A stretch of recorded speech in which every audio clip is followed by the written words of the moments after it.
माननीय मुख्यमंत्री को धन्यवाद कृतज्ञता ज्ञापन करने जगतसिंहपुर जिलूर हजार हजार लोक आज एकत्रित होती भुवनेश्वर में माननीय मुख्यमंत्री को धन्यवाद एवं कृतज्ञता ज्ञापन कले।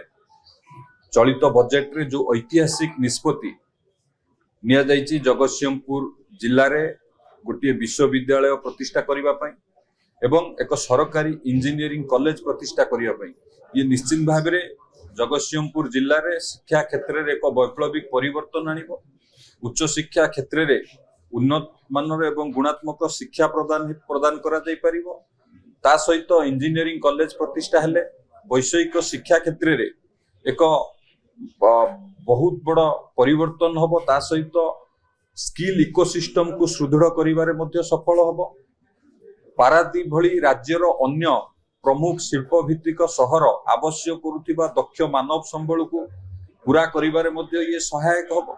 माननीय मुख्यमंत्री जगतसिंहपुर जिला प्रति थिबा जो अत्कुंठ भल पाइबा एवं जगतसिंहपुर जिला को विकसित भाव में गठन करिबार जो लक्ष्य ये तार निदर्शन। पूर्व जदि आपण देखिबे जगतसिंहपुर जिले में मेडिकल कॉलेज प्रतिष्ठा करिबा पई माननीय मुख्यमंत्री अनुमोदन देइथिले। तार मध्य जमी चिन्हट प्रक्रिया विभिन्न कार्यक्रम जहाँ थिला शेष पर्यायर अच्छी खूब शीघ्र मध्य 2 मास भितरे जगतसिंहपुर जिले में तार शिलान्यास करा जिवो एवं ता सहित medical college university engineering college आकु यदि सबू देखिबे आपण माने शिक्षा क्षेत्र में एक वैप्लविक परिवर्तन आसीबो। आम जिले में दीर्घ दिन धरी जिलावासी जहाँ आशा थिला माननीय मुख्यमंत्री ताको पूरा करचंती।